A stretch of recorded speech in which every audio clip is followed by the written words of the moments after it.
30 seconds to go.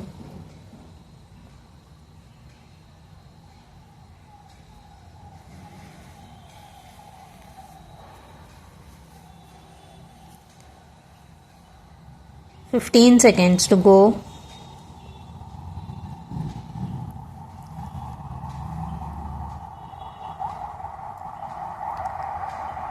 5 seconds. Begin. Mr. Speaker, sir, this proposal in a way continues the tax rationalization program that was started by my party in 2004, carried forward in 2006, and further reinforced after we came back to power in 2008. The present tax structure has also been brought down to a level which I regard as realistic and entirely appropriate. I hope this measure will have a salutary effect on our tax culture and will induce the maximum number of taxpayers to come forward and voluntarily declare their true incomes.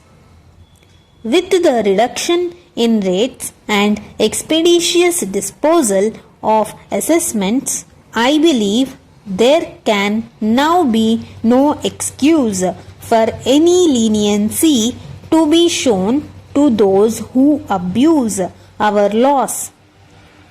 Such cases will necessarily be dealt with severely. In order to discourage tax avoidance and tax evasion, I am also introducing some further measures.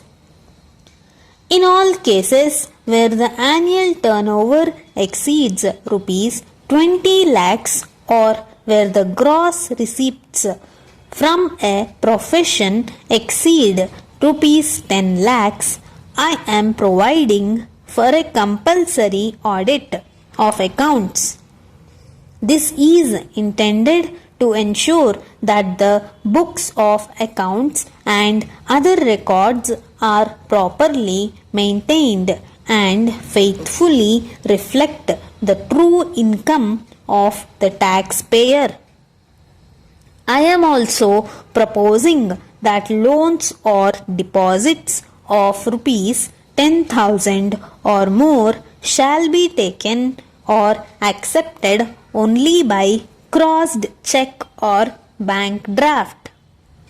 I find that the existing provisions of the Income Tax Act provide that no suit to enforce any right relating to any property held Benami can be instituted in any court by a person claiming to be the legal owner unless he has declared the income from such property in any return of income or the value of such property in any return of net wealth or furnished a notice in this behalf in the prescribed form to the income tax officer. Such return or notice can at present be given at any time before the suit is filed. With a view to curbing the practice of Benami holding of property, I am proposing that it will henceforth be obligatory in all cases to give notice to the Commissioner of Income Tax in the prescribed form within 1 year of the acquisition of the property. This amendment will enable the development to initiate appropriate action in respect of such Benami acquisition of property. Having dealt with the non-corporate sector, I now turn my attention to the corporate sector. The tax rates for this sector are not being changed. I am, however, providing one facility. Last year, while raising the surcharge payable by companies from 2.5% to 5%, I had given companies the option to make deposits of the additional surcharge with the Industrial Development Bank of India.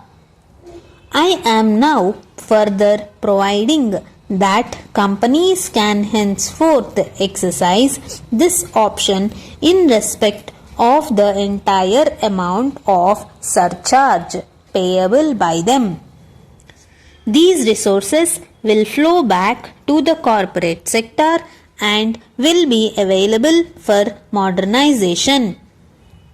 In the earlier part of my speech, I have already referred to the decision to reduce the interest rate on loans up to Rs 2 crores being extended by IDBI under the soft loan scheme. Some relaxations are also being provided to those engaged in the business of growing and manufacturing tea. The existing provisions provide exemption from tax only in respect of subsidy received from replantation or replacement of tea bushes. I am extending this tax exemption to cover subsidy received from other approved schemes relating to rejuvenation and consolidation of areas. I hope this measure will further lend support to our scheme for increasing production of tea. My next proposal, I believe, will be welcomed by a large number of people.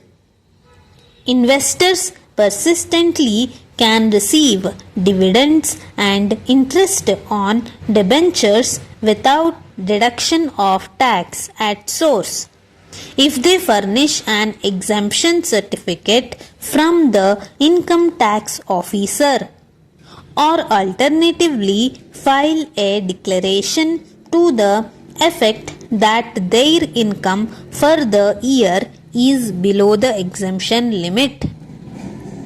To reduce paperwork and avoid inconvenience to small investors, I propose to provide that widely held companies may henceforth pay interest on debentures and dividend income up to Rs 1,000 without deduction of tax at source, provided that the payment is made by an account payee check or bank draft. Mr. Speaker, sir, I notice that certain provisions of tax laws are being misused by a section of the taxpayers. I had occasion last year to deal at some length with taxation of charitable and religious trusts and institutions. I find that some of these trusts and institutions are trying to circumvent the investment pattern for trust funds laid down by the Finance Act 2003. It is necessary to ensure that all such trusts and institutions strictly conform to the prescribed investment pattern. I therefore propose to provide for fixation of income of debenture trusts and institutions at the maximum marginal rate of income tax. Stop.